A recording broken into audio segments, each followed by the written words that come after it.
Night's Watch is full of missing characters in the TV adaptation of A Song of Ice and Fire, Game of Thrones. While some characters are completely removed, such as the one-armed blacksmith Donal Noye, some do make it into the show. However, their involvement is cut short, with them being killed off when they are still alive in the books. Therefore, in some regards, they still count as a missing character to some degree. Gren, another member of the Night's Watch, is a really good example of this. The subject of today's video, Pyp, falls into that latter category, wherein they are killed in the show and adapted fairly well, but were killed off when they are still alive in the books, and might still have a role to play in the events of A Winds of Winter. We know little about Pyp's early history. For example, we cannot say when he was born, but given the context of the books, we can assume he is at least near the same age as Jon, Gren and Samwell, likely slightly older than Jon, when they joined the Night's Watch. Before coming to the Wall, Pyp had travelled the Seven Kingdoms with a mummer's troupe, suggesting he had some ability as a singer and a mummer, as he is known to imitate other people's voices, and boasts that he can identify where in Westeros someone has come from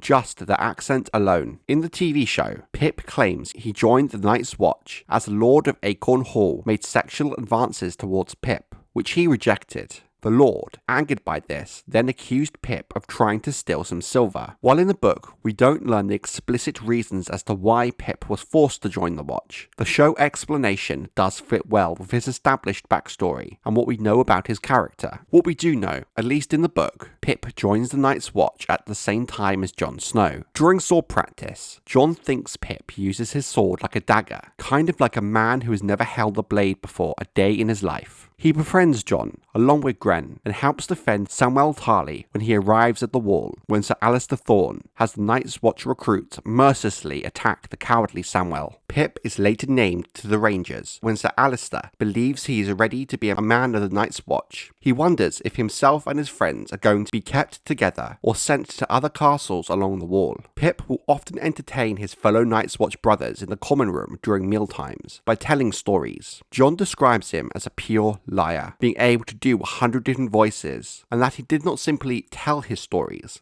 but lived them, playing all the parts as needed. A king one moment, a pig farmer the next. When he does the voices of a woman, he often uses a high-pitched falsetto that reduces his friends to tears and laughter. Whenever he has to do the voice of a eunuch in his tales, he will often do an accurate caricature of Sir Alliser Thorne. It is Pyp who tells Jon of the death of King Robert Baratheon, pointing out that Jon had mentioned his father and the king were close friends. He is later also part of the group of Jon's friends at the Wall who stop him from abandoning the Night's Watch and breaking his vow after the death of his father and his brother Robb calling the Stark banners marching to war in the south. During a clash of kings, we learn that Pyp remains at Castle Black during Lord Commander Mormont's great ranging beyond the Wall to learn of the plans of Mance Rayder. Before Gren leaves with the ranging, Helder and Pyp bring him to Molestown. During the events of A Storm of Swords, Pyp is one of the many fighters atop the Wall when Mance Rayder's army assaults the Watch in the battle beneath the Wall.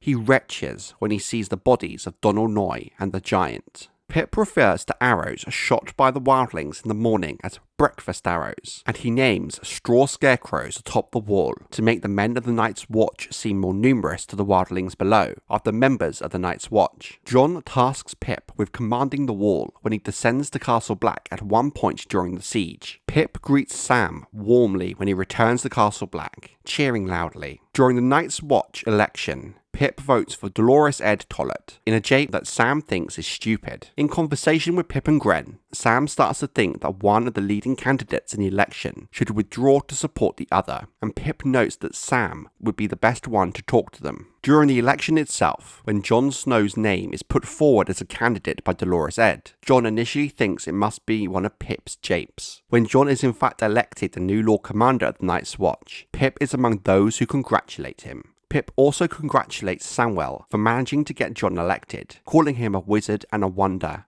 and a marvel. During a feast for crows and a dance with dragons, we learn that Pyp has noticed how Jon Snow, now commander of the Night's Watch, has seemed to have distanced himself from his friends somewhat. In truth, Jon misses spending time with his friends and the fun they would often have during meals in the common room. When Pyp makes a jest about the rituals of R'hllor in the presence of some of the Queen's men, Jon orders him to stop and is grateful none of the Queen's men actually heard the japes. Jon sends both Pyp and Gren to serve at Eastwatch by the Sea, as Cotter Pyke, the commander of the castle, has written asking for men to reinforce their number. There is an argument to be made that Jon does this to protect his friends from an uncertain and dangerous situation at the wall with the wildlings, the Queen's men, and within the watch itself. But in doing so, in sending the likes of Pyp and Gren away, he is removing the men most loyal to him, making his position at Castle Black even more difficult to manage. It's clear Jon has a difficult time making this decision, finding it hard to write the letter to Pyke, sending Pyp and Gren away.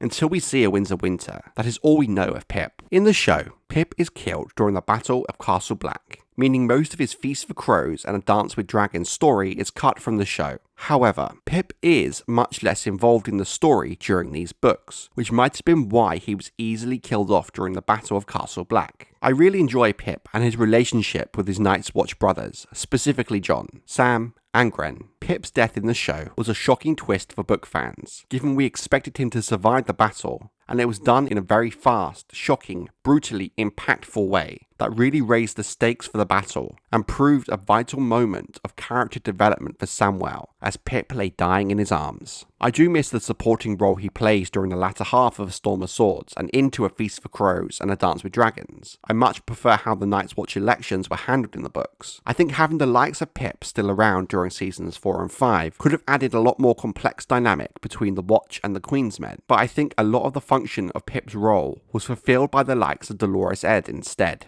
As changes from the books go, I find this one works fine and had a real impact in the story of the show. It wasn't a pointless change for the sake of change, which can't be said for a lot of the changes that Game of Thrones made from the source material.